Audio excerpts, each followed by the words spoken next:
And so how did that first gig go where you just got up on stage? I'm sure you were nervous, but I was so terrified. I threw up. Remember taking naps. I remember just, it was really terrifying. that's And I funny. remember just as soon as I got that first laugh, I was like, it felt like home. But now, in hindsight, looking back over my career and my life, it felt like home because I grew up in such a violent neighborhood, violent and funny. So, and Yeah. I find comedy to be violent and funny at the same time. So the idea of going on stage and being able to be attacked at any time felt like home to me. A huge shift is taking place on planet Earth. People seem to be waking up. Tired of the way things used to be, they are creating something brand new and changing the world we live in. My name is Brad Zales, and I get to sit down with the next generation of idea makers, the disruptors, and the game changers. Everyday people just like you and me from all over who are doing amazing things. Welcome to Awakened Nation. Hey, Thank ladies and gentlemen, I have a great guest here today, Sue Costello, the hardest working woman in show business. Welcome to the show, Sue. How you doing? Thank you. I just always think whenever anybody says like the hardest working woman, that sets me up for everybody to go, well, she's not the hardest working because there's another hardest working. Like whenever they No, say something about your looks, they're like, oh, she's not that pretty. I watched you. You are a very hard worker. I Trust bet. me. You have worked very hard. I mean, the Boston Herald says, as a performer, Sue Costello is an energetic and fearless. That's definitely you. Describes you to a T. Huffington Post says you're a brilliant comedian. Spending time with Sue Costello is a little like spending time with a tornado. You're going to be blown away, says the Desert News. And Sue Costello is a distinct voice on stage, the Los Angeles Times.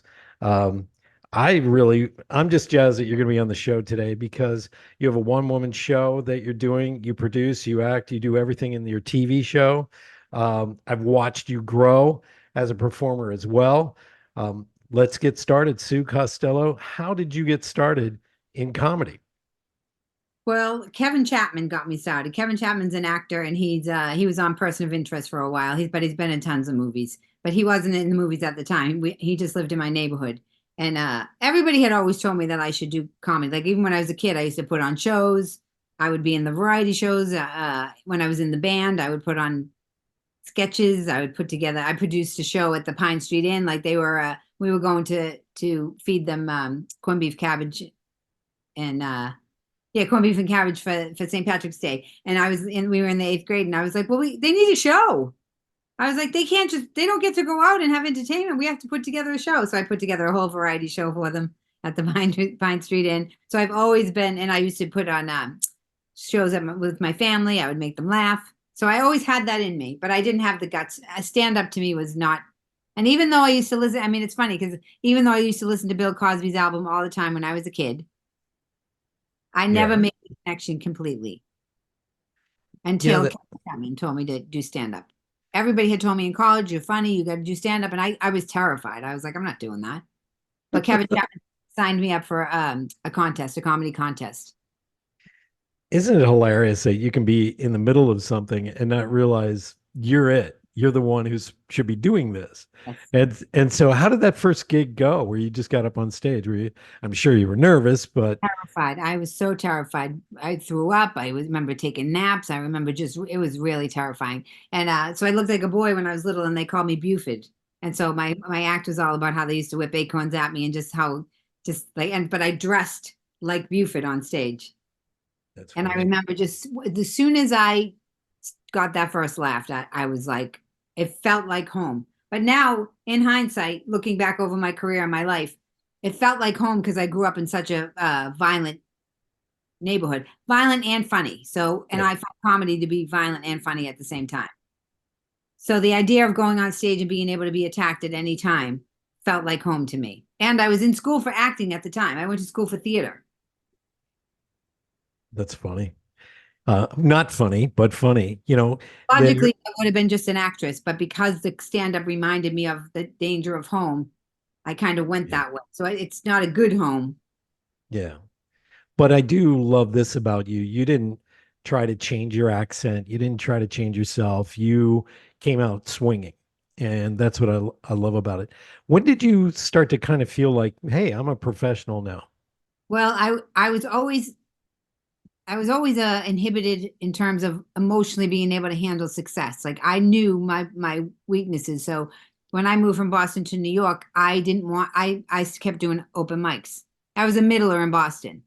But when I moved to New York, I did open mics because I'm like, I'm not ready. I want to make sure I'm strong. My thing is always I want to have a handle over myself before I put myself out there.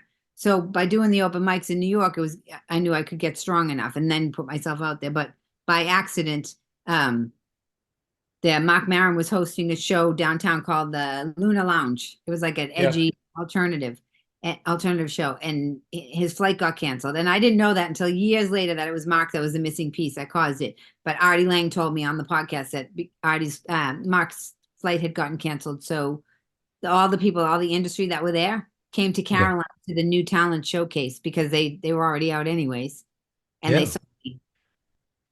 I remember that because I did comedy for a little while, and I remember running into you, talking with you. But I remember when the Luna Lounge gig, it was like a super secret thing. Like, hey, there's something going on downtown. And if you know New York City, folks, and you're listening to this, um, every comedian is trying to find the gig where they can practice, where they can test their material, where they can. And you did it with the open mics. But so when the Luna Lounge opened and all these other side rooms, people would rush in to test material. And so you were one of them. You were one of these beginning, you come to New York City and it's almost like being a white belt in the martial arts. You decided, hey, I'm going to do open mics and get strong. What was that like? I mean, were you accepted by New York comics right away? It's so funny when you ask me that because I didn't care. I don't even notice. Yeah. I couldn't even tell you. I mean, that's what I think people love about my energy is that it's never based on outside stuff. It's based on challenging myself. So even if they didn't accept me, I don't think I noticed. It's interesting you say that because I was going to ask you what makes you tick? What really what drives you? Because you said this, I saw this on one of your Facebook posts. You just said, I love my job. So, what really drives you? Well, I love making people laugh. I love it. I love it. I every time I'm on stage, people say that it feels electric. It feels like the first time I've ever done it, but it feels like it's just me walking on stage. There's no barrier whatsoever. And I just love making people laugh. But I also love the mastery of the challenges that I say if there's a woman on stage and you think she's funny, she's 75,000 times more funny than what she is when you see her because of all the obstacles she had to get through to get to that stage.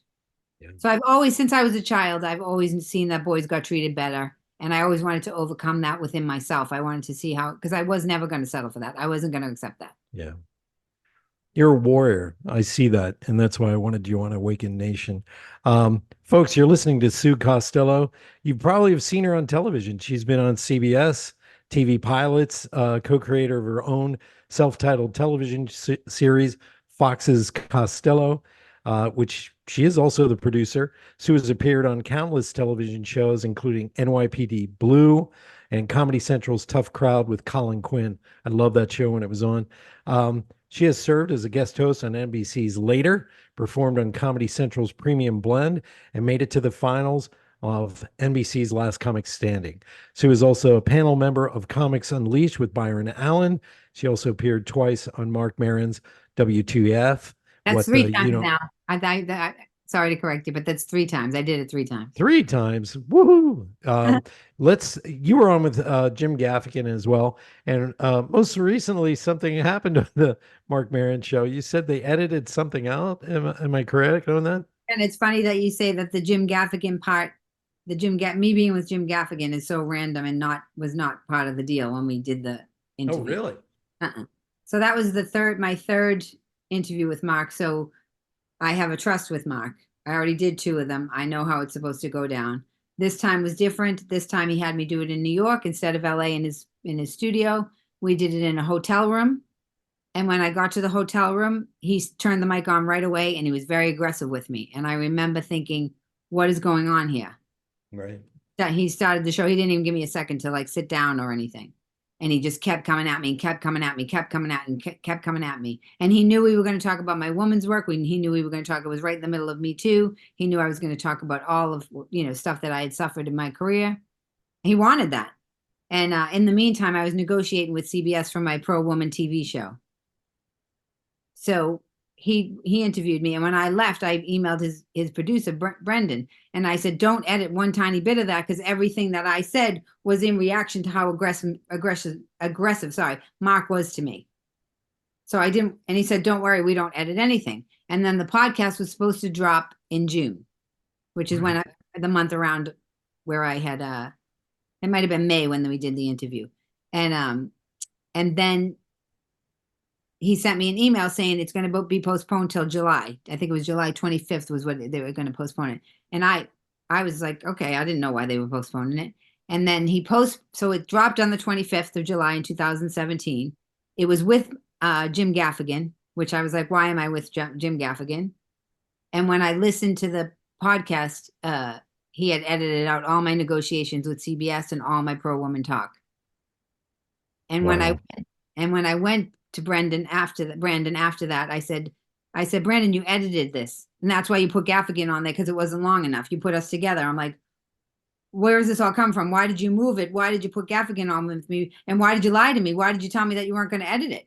And he emailed me and said, Sue, we didn't edit it. Huh. And I remembered everything that I said. So I was like, you're gaslighting me. I'm like, this is what this whole woman's movement is about. You're gaslighting me. And then the next day, the article about Les Moonves fell and dropped in the New Yorker. And what hit me was that Mark made it look like I loved Les Moonves. He tainted the whole interview to make it look like I loved Les Moonves, to hint to something sexual that was going on, because that is what happened. Everybody came to me after that podcast and started asking me something sexual, which, because he didn't have my negotiations in there, nobody was coming to me because of my business. Why do you think he did that? What do I have to say? Allegedly? What? Together. Why would he postpone it? Why would he edit out the CBS negotiations? Somebody probably told him to.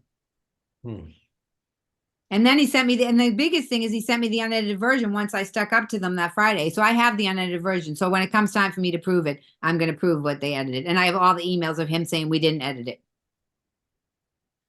This is a tough thing, Hollywood, this business and everything.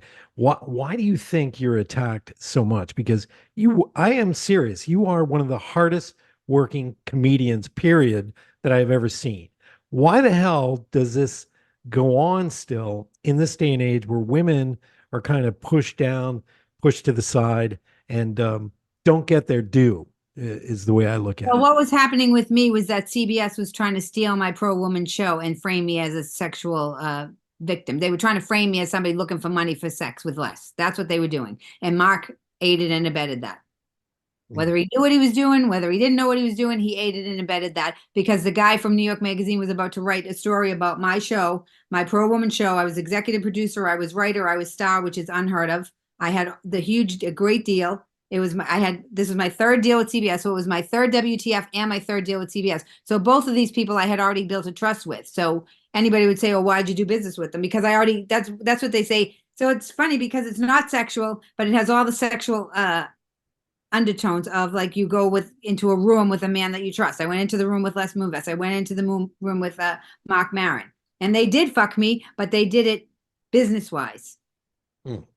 So what happened was, the guy who was going to write my article for New York Magazine, as soon as he heard the WTF, he came to me and said, did anything sexual happen with you with Les? And I knew what they had done. I knew that he had made it look like that. I didn't know that CBS had purposely framed me all along to do that. You could sue them for defamation of character. I have a federal lawsuit against them. I am suing them. Good for you. Good for you. Because the media nowadays is fraud. They committed fraud with my contract. They gave me a contract and they never honored it. Go ahead. Sorry. I got called into the New York Attorney General's office in 2023 because they were investigating CBS for securities, and they roughed me up for 3 hours like I was a sexual victim. And I had no idea what was going on. And at the end of it, the New York Attorney General's, the prosecutor realized that she had done something wrong. She was like, this isn't what I thought this was. And so when I left, that's when I filed my lawsuit. Once I went to the AG, because I saw they showed me 2 emails that proved that CBS had committed fraud. So that's what I said to her. I go, what are you talking about? Why are you saying that I'm sexual? I'm like, those emails show that CBS committed fraud behind the company's back. And she got all nervous. So what happened was the AG just finally sent me all the internal emails from CBS. And I can see it for myself now. They laid it out to make it look like I was a sexual victim extorting them for money while they were stealing my TV show. Has this hit your career pretty hard because of this? I'm not sure what that question. What do you mean? Has it hit my career? Because I always think Has it knocked you? Have you been knocked on your ass because of this? I had a TV show. They were trying to steal my TV show. I couldn't. And the other thing is, I couldn't go sell the TV show somewhere else because based on their malicious behavior, they would have came after me and ruined it anywhere. So I had to bring it to court. That's why I'm bringing it to court, to bring it to light, to get my copyright back so that I can sell my TV show. Because if I did it in the dark, based on their malicious behavior this far, they would have screwed me. So yes, they've screwed me. This has been going on for 5 years. They've harassed me. They've ruined my career. They ruined it to the sense that they owe me. Yeah. But people would say to me, Sue, are you afraid to speak up because you'll ruin your career? I'm like, if this is what they're offering for a career, what do I care? Yeah. If I write a show that's worth $1 billion and they steal it and make me look like a whore, if that's what they're offering, I'm throwing caution to the wind. I'm like, let's see what's behind door number 2. This is horrible. I hate hearing this because, you're a good soul. I mean, I've already said you work hard, but you're a good person. You are in the business for a while. You know all the right people, and now they're just like, and God bless you. I hope you make a lot of money and you get your contract and your copyrights back, everything. Thank you. They did it think about they did this during arguably one of the biggest women's movements of all time too. Yeah. That's the gall. That's when I was in the middle of all this, I was like, this is like the suffrage time. I'm like, not on my watch. And the other thing is, because I'm a good person, that's why I'm winning. Yeah. If I had anything dirty, they would have already framed me and did something to me. Speaking of which, I really admired that you didn't go down that rabbit hole of the Louis C.K. movement to bash him. You want to talk about that a little bit because a reporter came to you and really wanted to set you up. Let's talk about that. And this was a little bit before everything. It was like right in the middle of it. So it was hard to even understand what was going on. This woman, Kara, I forget her last name, from the New York Times. She came to me. She's not the only woman reporter from the New York Times who's come to me like a vulture to frame me and everybody else and all the men. So when she came to me about Louis, now mind you, Louis has never helped me. I was never a big fan of Louis. Louis always said I was too pretty for his show. So there was no hidden agenda of me doing anything for Louis C.K. And I'm not saying that he didn't do what he was accused of doing or anything. I'm not defending that. But what I am saying is that Kara came to me like an absolute vulture asking me, she said, we're casting a wide net. We're looking for anybody that Louis did anything to. And the disgust that I felt in my body. And I was like, wait a minute. I was like, this could make a human being kill themselves. And it's not because of what he did with whatever he was accused of. It's because of the way this woman was acting that was going to make him kill himself, because the way they were going so far. And I was like, he has young women for children, his daughters. He had a wife. I was like, oh, I'm not going to be a part of this at all. And I purposely said to Kara, why don't you write an article about how Louis got to his power? Because it's the abuse of power that happens while the sex stuff happens. And the men who get passed through so quickly, they're gonna abuse their power because nobody's keeping the gate closed or anything. So I'm like, why don't you write an article about why Louis C.K. is so powerful and where's Sue Costello's career? And then I was like, it doesn't even have to be my career. It wasn't even self-serving. I'm like, just make an equal. Think about equality. That's what all we want, right? We want equality. It was a woman's movement. We want equality. Men sometimes take equality as we're trying to take something from them, their power. Their power needs to be taken a little bit because it gets abused because there is no boundaries on it. So that's all I said to her was, I'm not getting involved with it. And I went to Dave Becky. I have the email. Dave Becky was Louis' manager. And I told Dave Becky that this was about to go down. And then he acted like a crazy person. He brought me in his office. I mean, it was like, I can't describe what the Me Too movement was like. It was like an underground vulture. Everybody was using it to their benefit. And I was in the middle of all of it. How in the hell do you stay sane through all this and perform? You want to That tell me? that is when people see what I did, that's the one thing they're going to want to know how I didn't go absolutely mentally out of my mind. I mean, think about the AG. They pretty much had trapped me into their office under the guise that because they had put out that they were doing an investigation on human rights violations at CBS, that they were going to investigate their internal investigation. So they were enticing me and thinking that they were going to protect me. And then they attacked me like I was some extortionist mastermind. Like she was like, "Did you know that Me Too was going to happen?" And I was like, "What?" And meanwhile, I have a contract for a TV deal. Like, and there was nothing in any of those emails that said anything about sex. Nothing on nothing. So you want to talk about the mind? You want to talk about how they try to like gaslight? Like I was literally in the middle of the Me Too movement while they were trying to gaslight me, while they were trying to steal my show, and I survived the whole thing.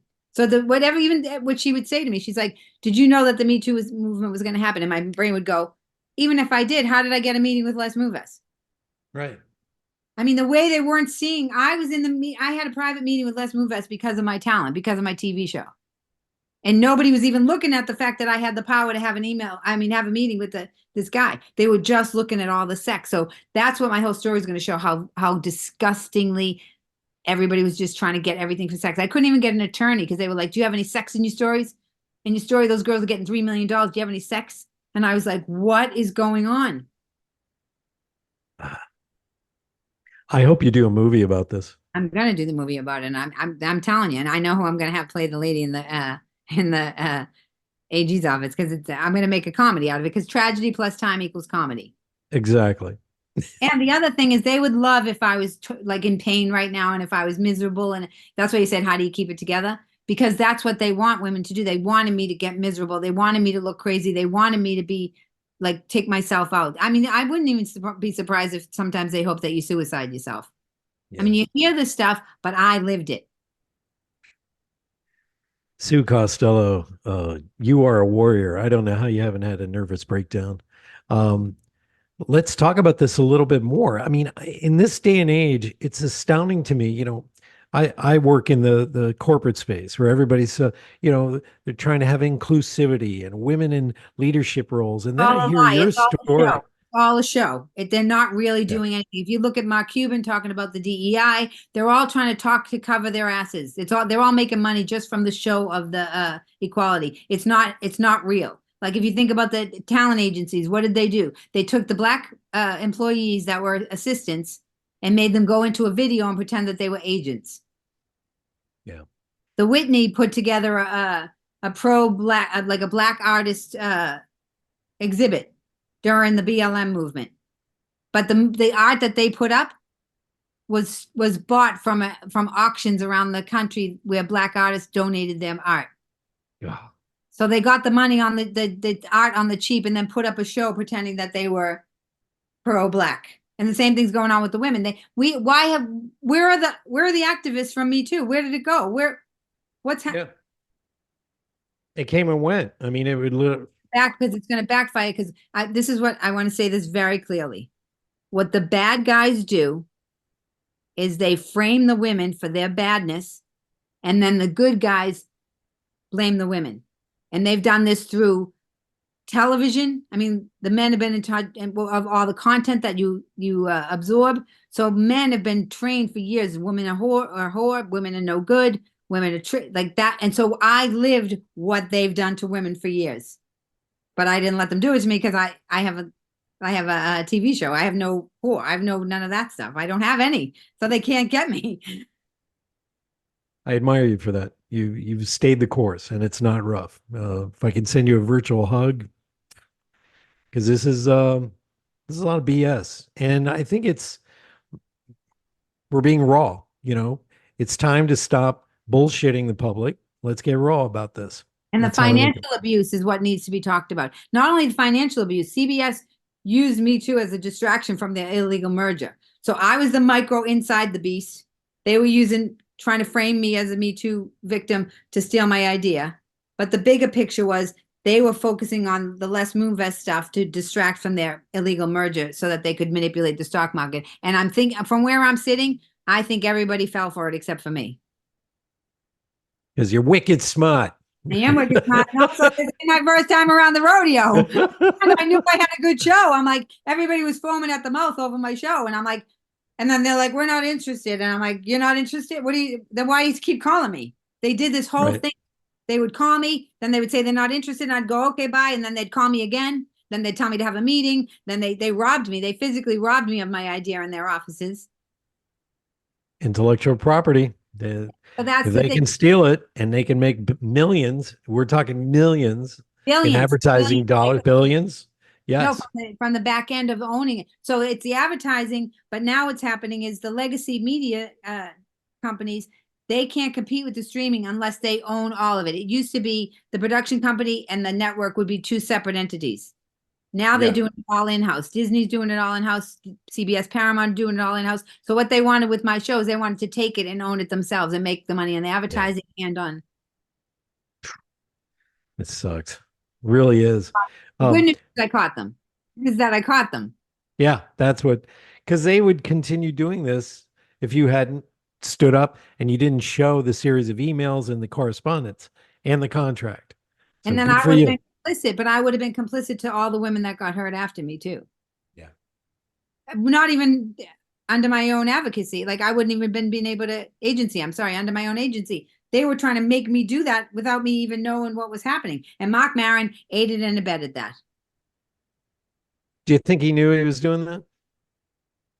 No, because from going through the whole thing, even with the AG and the woman that Rachel Abrams from the New York Times came at me and told me that she found the internal investigation, that they were talking to Les about me. And I was like, what? I'm like, why would they be talking about Les? I'm like, well, I don't understand. I have a deal. I'm like, what is going on here?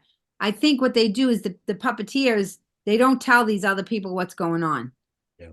They make them do the dirty work, but they don't know. Because every person that I sat across from, when they sat with me, because I don't bend, they realized that they had been played, but they had already taken the money. I think the whole thing about this is the people take the money.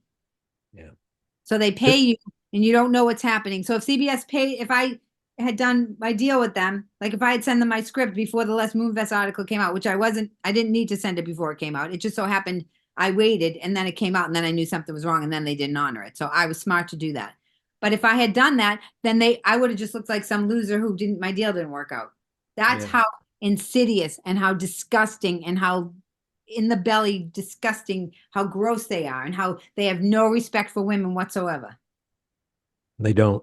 They really don't. They thought they would take my show and make me look like a whore. That's horrible. And they think, and Mark too, like Mark just thinks he can get it. Like Mark's still going along. This is the thing. This is what drives me. They think they can just get away with it because they have. Yeah. Ladies and gentlemen, I want you to listen and watch some of Sue Costello's work. She's intense. She's funny. She's brilliant. And, balls to the walls. That's all I have to say. Let's roll the tape. Here's some of Sue Costello's work. Enjoy.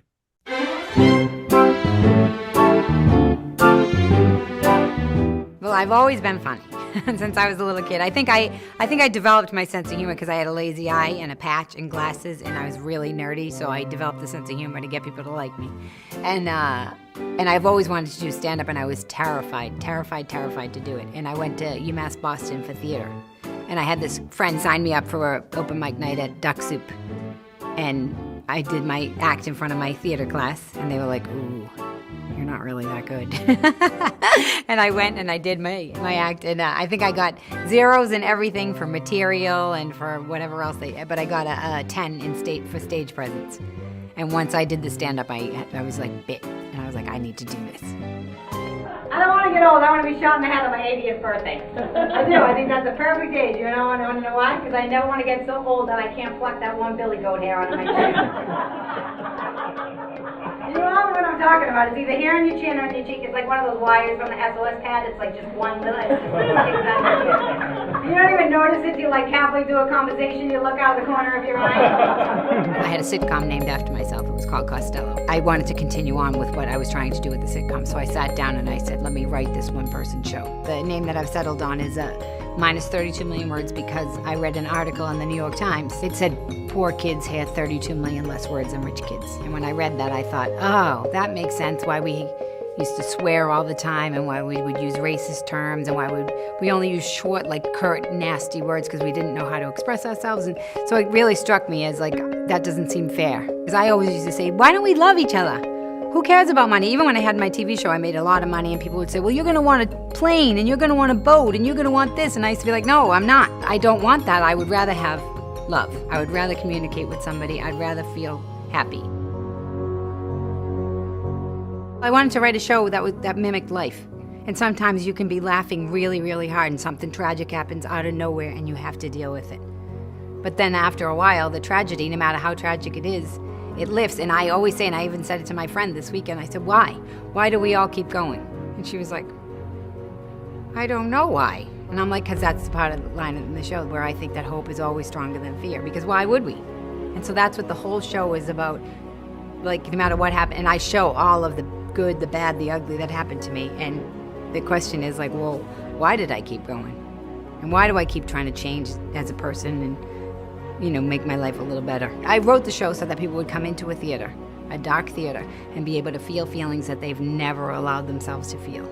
And part of me was terrified that they were going to be like, don't ever do that again. But they're not. They love it.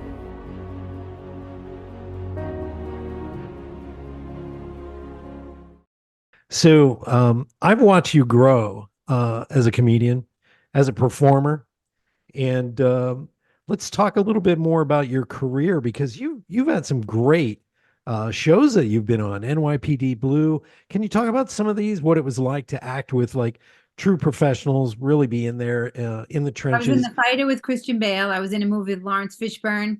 I was on NYPD Blue, but most of the roles that I got were against type. Right. So NYPD Blue was supposed to be a 300-pound woman. The role I got with Laurence Fishburne was supposed to be a black man. Mm-hmm. So what I do when I go in and I audition, that's why I couldn't answer the question when you said, did they accept me when I first went to New York? Because I don't even consider it. I don't Just even did it.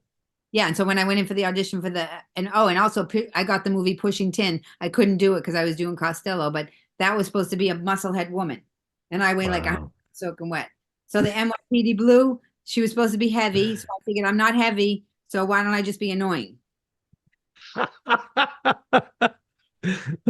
So the Bostonian came out, the real Well, I wore Bostonian. big hair and I put on like a belly shirt and I had like high pants and a chain. And I walked into the audition. It was Paris Barkley. He's like the head of the Directors Guild now. But he was the director at the time. And I just walked in and I walked back and forth and back and forth and back and forth, smoking my cigarette. And I walked out of the room.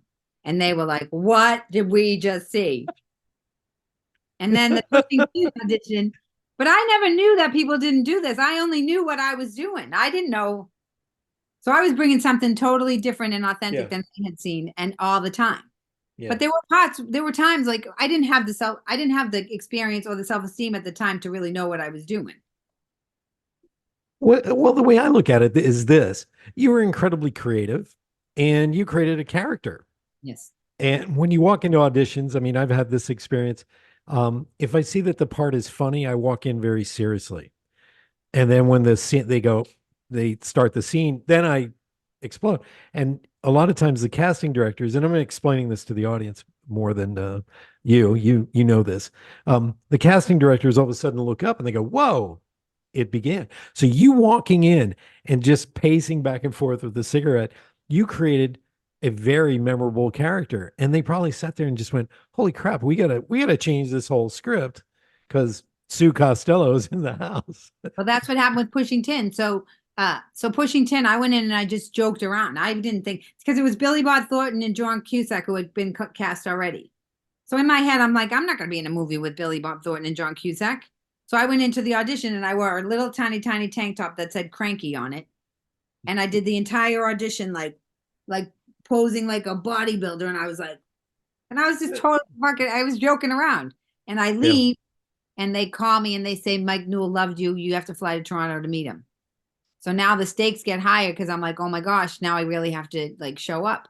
And then It was during the time of Costello. So if the filming of the movie was going to coincide with the pre-production of Costello, or the the airing of the shooting of the pilot, I couldn't do it. So I knew that was in the back of my head. So I fly to Toronto to meet with Mike Newell, and he literally is just working with me, and he couldn't believe like how fearless I was, where I would go and everything. And he's like, and then they called me when I got back, and I'm sorry, they didn't call me. My manager called me into his office in New York, and you could tell, in LA, and you could tell something bad had happened. And he said, Sue, you can't do the movie. Yeah, I got it, but I couldn't do it. Oh. And he said, because the schedule coincides with Costello. And back then, you want to talk about being taken advantage of, manipulated. I didn't even ask any questions. I think he took me to Dan Tana's for a steak. I like sold my whole career for a steak, but I didn't know. I was like, oh, because he said, you're nobody, so they'll just move on. So they give you like a little bit of they knock you down. You're nobody, so they'll just move on. And then I was on the set of Costello, and my manager called me, and he said, Sue, Mike Newell called. He said, I have to have that woman in my movie. I'll rearrange everybody's schedule. Now he's rearranging Billy Bob Thornton and Kate Blanchett and Angelina Jolie's schedule to have me in his movie. And the executive producer from Costello never called him back. He wouldn't even call him back to work it out. And my agents never protected me. And I didn't know any better back then. I was so young. Once again, that sucks. I mean, whew. But you're a creative genius. I mean, if anybody hasn't figured that out yet, I think they're starting to. Yeah. But they couldn't because I'm a woman and I have an accent. They couldn't. I don't know why, because I was doing it right in front of their face. That's what's crazy. Yeah. I don't think they pay attention. Once they dismiss you, I've noticed this with myself. The thing is, they're not dismissing me because they're trying to steal my $1 billion show. They're not dismissing me. I was on Brewer's show, Jim Brewer's show. I was on Artie Lang's show. I was on Jay Thomas. I was on Colin Quinn. They're not dismissing me. They're pulling me close and holding me down. That's horrible. Well, you're a fighter.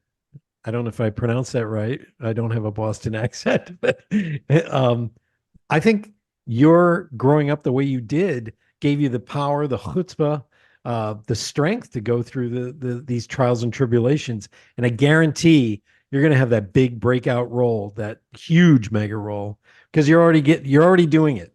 You're already living it. So my hats go off to you.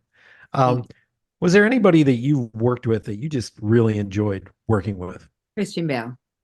Really? Yeah. And what was he like? Christian Bale was, first of all, he never broke character for anybody but me. There's something about my realness that makes people trust me. Yeah. I'm Batman. I'm Batman. You remember Christian Bale played Batman. So I did the movie The Fighter when David O. Russell had just come off being on YouTube for calling Lily Tomlin the C word. I don't know if you ever saw that video. Yeah. So he went wild. And Christian Bale had just come off getting in trouble for screaming at the lighting guy. Remember, they both went mental. So this is the first movie they're back, and they're both together, and I'm with them. And so one of the scene when Christian won the Oscar was when he was in the crack house. So I played a crackhead. The way I got the movie The Fighter, same thing. I went in to audition as one of the sisters. He taunted me. I went with it. And then he put me in the crack house. The other girls went home. They didn't get in the movie. I got in the movie. So again, against type. So all I had to do we were shooting the movie, and it was like 90 degrees in a triple decker in Lowell. And the cameras were all crammed into the little living room. And there was all like fake crack smoke going. And it was very uncomfortable. And all I had to do was like stand behind the camera. And when he said a certain line, I had to walk and then hand him the crack pipe and then walk back. It was his big monologue. And so it's very stressful. When you don't talk in a movie, it's more stressful than when you do. So I have to make sure that, and plus these guys are just flipping out mental if anything went wrong. So I better be on my toes. Right. So we do a couple of takes, and then the third take, he adds an extra line as I'm walking. So I walk on the line I'm supposed to walk on, but he adds an extra line. So rather than screwing up the take, I kind of just hang out, and then he puts his hand on and he takes it. There's no problem. But David O. Russell is afraid that Christian Bale's going to flip out. So he comes out and starts screaming at me, which is another thing that I've learned over the years in comedy. If a man is mad at a man that he's afraid of, he'll take it out on the woman. Wow. So I have years and years and years of this experience. So David O. Russell comes out and he screams bloody murder at me. Costello, what the F are you doing? What the F are you doing? I mean, screaming at me. I don't even flinch. It doesn't even faze me. And I go, I go, what? I go, he added an extra line. And David, the power of me staying still and just saying what he had an extra, like the honesty, almost blew him away. Like he started laughing. And then he looked at me and then he looked at Christian because he was embarrassed. And he said to Christian, well, he doesn't want you bothering him. And I go, I'm not bothering him. And Christian goes, she's not bothering me. And David ran in the back room. And then for the rest of the movie, him and Christian stared at me the entire time. They could, every time I looked out of the corner of my eye. So to speak to the way I grew up, yes, there is a sense of like, there's a. I'm rolling laughing because I lived in New York long enough to know, when people lose it on you, you're like, who do you think you're talking to? And you don't react. You're kind of like you're ready to punch him in the head. And But I you're wasn't just being honest. in the head. I just was normal. I just said, Yeah. didn't do anything. And he was like so taken aback by his own insanity. Nobody talks back to me. Wait a minute. That is brilliant. It's why Les Moonves loves me. It's my talent. It's why I'm a sitcom star, because I'm very honest. My heart is filled with love. I'm very honest. You can't get mad at me. I mean, even if you try to be mad at me, and I make you laugh by accident. Yeah. Ladies and gentlemen, Sue Costello, please do a Google search, take a look, subscribe to everything she's doing. She's phenomenal. She's brilliant. And I'm incredibly honored that you've been here on A Wicked Nation today. Can I tell you my case number? Because people can go read the case if they want to, if they get a Pacer account. Yes, please. It's on Pacer. If you go to Pacer, I think it's .gov, and get an account. I don't think you have to pay for it. And the case number is 23CV1553. So 23CV1553. You can read the entire case and you can see what's going on. Good for you. I hope you win big. Thank you. I hope you win very big. I already big. won big because they didn't get me. Good. I caught them. They just don't want to admit a girl caught them. That's all that's going on. And they're going to any lengths to not admit that a girl caught them. I hate that it happened to you, but I also realize you are a beacon, an icon for other women. And I think that's the line that Mark cut out. One of the lines that Mark cut out of which has nothing to do with CBS. I said, I want to show younger women that you can, as you get older, you can get cooler and more powerful. And he cut that out. Oh boy, that is not good. Well, thank you. I'm not going to let you go yet. We do a lightning round here. I'm going to ask you some fun questions, see if you can talk about some things that maybe you don't get a chance to talk about on other shows. So you ready? I'm ready. Sue, my first question for you is, what is your favorite hope for the future of your career and other women? My future hope for myself and for other women is that we go beyond the sex and we go into the business. Yeah. They say that Goldie Hawn is one of the sharpest business women that people have had to work with, because she played that ditzy blonde for years. But when she walked into the boardroom, everybody got scared. And I see you in the same light. You got brains, beauty, and chutzpah, to use a Yiddish word. And I love that about you. I also have the intellectual property. I have intellectual property. I'm not just an actress. I have the. Isn't it funny? You create something brilliant, and it clearly is brilliant. That's why they tried to steal it. Right. So good. You're going to win. My second question is, do you have a favorite memory? A favorite memory? Yeah. If I were to be honest, it was when I was in LA with Costello, and my youngest sister and her friends came out to see me, and I had a pool in the house. I wasn't really like materialistic, but it was nighttime, and we had those lights on the fence, like nothing fancy, just those little, lights that you hang in around for Christmas, kind of. And we were just swimming in the pool, and I remember I never felt I just felt proud of myself and happy that my family was there to share it with me. Yeah. And I'm sure they were proud of you too, and still are, I'm sure. My final question is there anything that you are passionate about that we don't know that you're passionate about? I think I pretty much told you everything that I'm passionate about. I'm passionate about being honest. So the thing about what happened with CBS is they were trying to get me to do something dirty, and I've never done anything dirty. So I wasn't going to start now. That's why I am where I am, because they were trying to pull me into something dirty and use me. And I was like, I don't do that. So you're never going to change my essence. And in my contract, which is ironic, I put in my contract, you cannot have my essence. It's in my contract with CBS. You cannot own my essence. And then they tried to steal my soul. Wow. I've never heard of anybody putting that in a contract. You cannot steal my essence. Good for you. Holy moly. Ladies and gentlemen, Sue Costello, thank you for being on Awakened Nation. I appreciate it. Thank you for letting me talk about it. I appreciate it so much. You're welcome. Hey, everybody. Tune in next week for another great edition of Awakened Nation.